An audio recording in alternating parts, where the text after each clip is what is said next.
Hello， 大家好，又係我呢388同大家去家訪。如果大家有睇開 Hi-Fi 發燒台，應該都記得1年多前呢，我請咗 Sam 哥嚟我度搞咗2場呢個麗聲雷達嘅示範會啊，等多啲發燒友呢可以親身體驗用同埋唔用呢個麗聲雷達嘅變化。今次家訪呢位機主呢，就係當時其中一位發燒友，大家見到佢呢，都已經裝咗呢個麗聲雷達同埋呢個牛肉粒。佢都係嗰次參加完示範會聽過之後呢，先決定安裝。如果大家想知多啲，就繼續睇落去啦。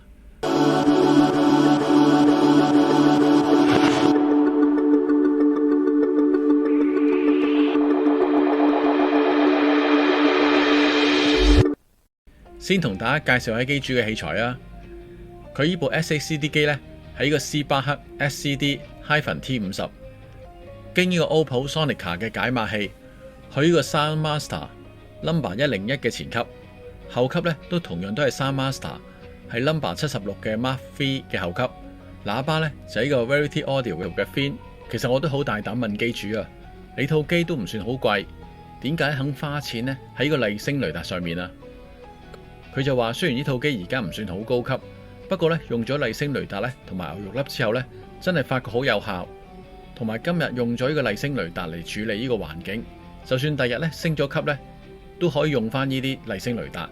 所以既然係咁呢，就決定咗先做咗呢個房間處理，早買早享受。同埋佢覺得咧用咗之後咧，更加容易聽到器材本身嘅聲底，所以升級呢個器材咧一定會更加明顯啊。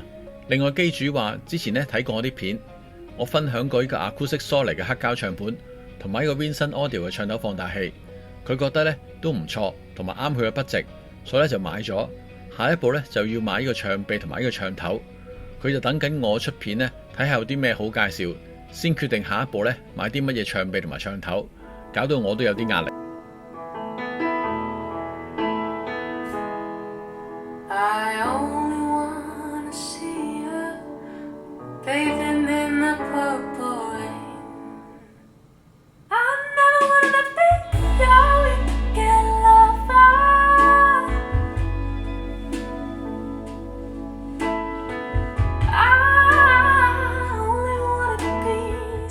我今次聽咗呢個組合呢，雖然地方就唔算好大，不過一對喇叭呢都可以離開後場擺放，所以喇叭啲聲呢都好隱形。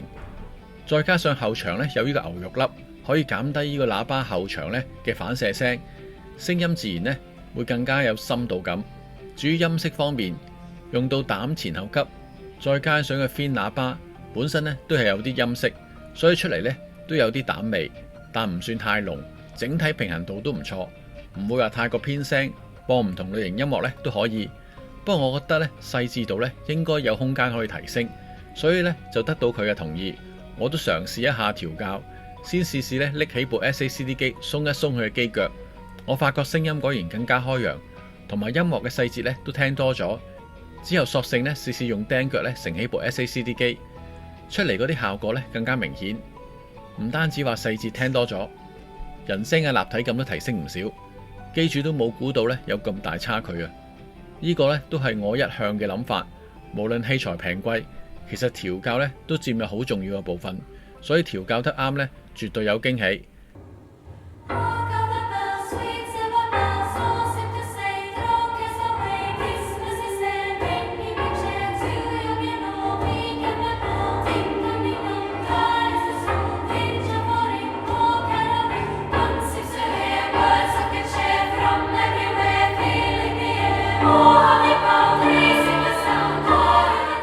機主咧跟我之前睇嗰個方法，喺電視機後邊咧就貼咗呢個 boot tab。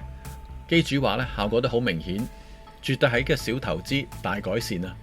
今次個家訪咧我都玩得好開心，因為機主咧揾到佢喜歡嘅器材之餘咧，佢都願意花時間咧去呢個調校，所以出嚟嘅聲音效果咧可以超越咗佢套機嘅身價。同埋我都想快啲揾到啲啱心水嘅唱頭同埋唱臂，到時咧拍片同大家分享。等機主咧可以快啲組合起佢嘅黑膠組合啊！今次個家訪咧就到呢度啦。如果大家想我去家訪咧拍下片同大家分享咧，都可以 PM 約我。好啦，下次見。曾以為眼睛與淚不會分手，升多高也望透。